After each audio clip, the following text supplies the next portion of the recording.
play the cyber siege, and the task is starting scenario, which is the introduction scenario. So let's begin.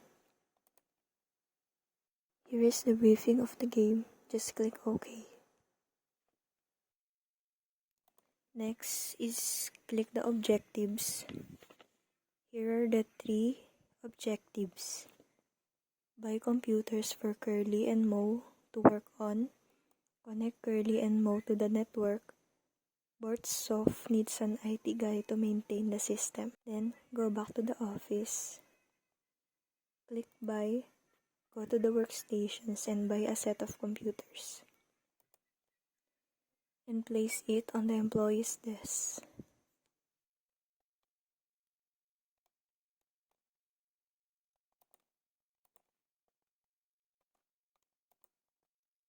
Then let's set up the network connection. We'll be using LAN 1 for connecting the network.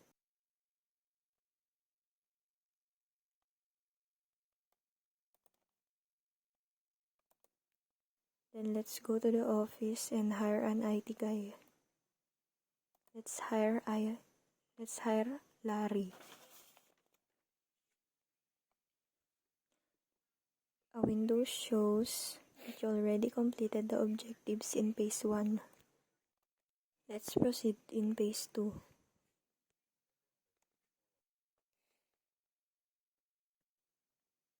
And attack log shows. Let's pause the game and proceed.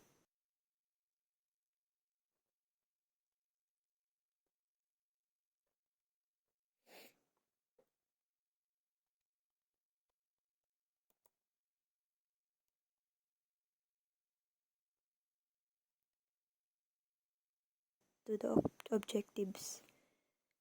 Now you need to instruct both of the employees to beware of the email attachments and no to external software.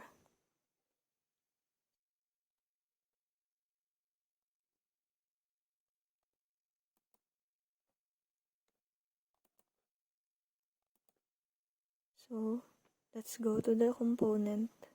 Click Curly's workstation. Click beware of email attachment and no to external software. Do the same with most workstation.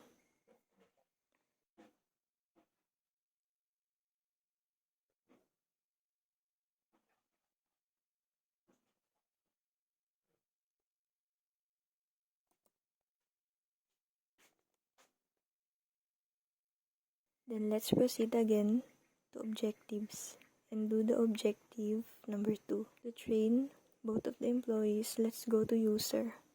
Click on medium training. Click OK. And for Mo, do the same thing.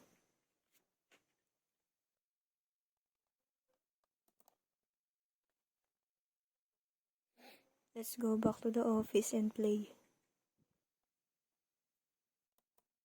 It says you successfully established and the procedure for both of the employees.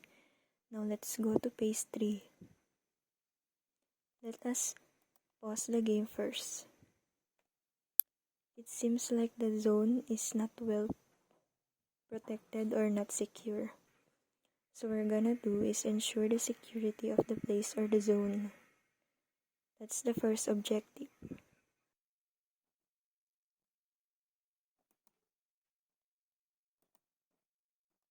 Proceed to the office. Let's go to the zone. Select for the physical security setting. It suggested a lock on a door for our physical security. And it says the access is on public, so delete to prevent an unauthorized.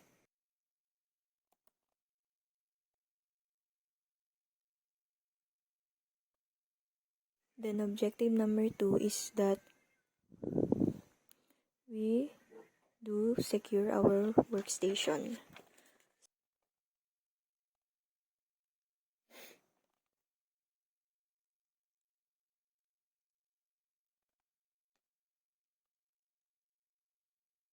So let's proceed to the objective.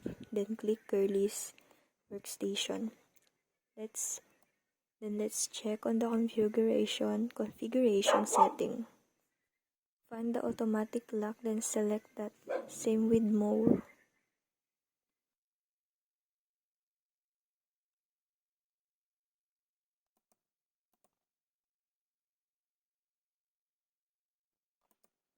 Then let's go back to the office to check on the computer and the employees if it's already secured.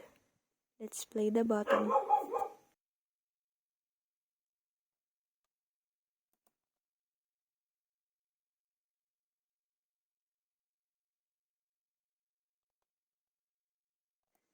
It seems like there is no issue anymore. Let's wait. And there you have it. Congratulations.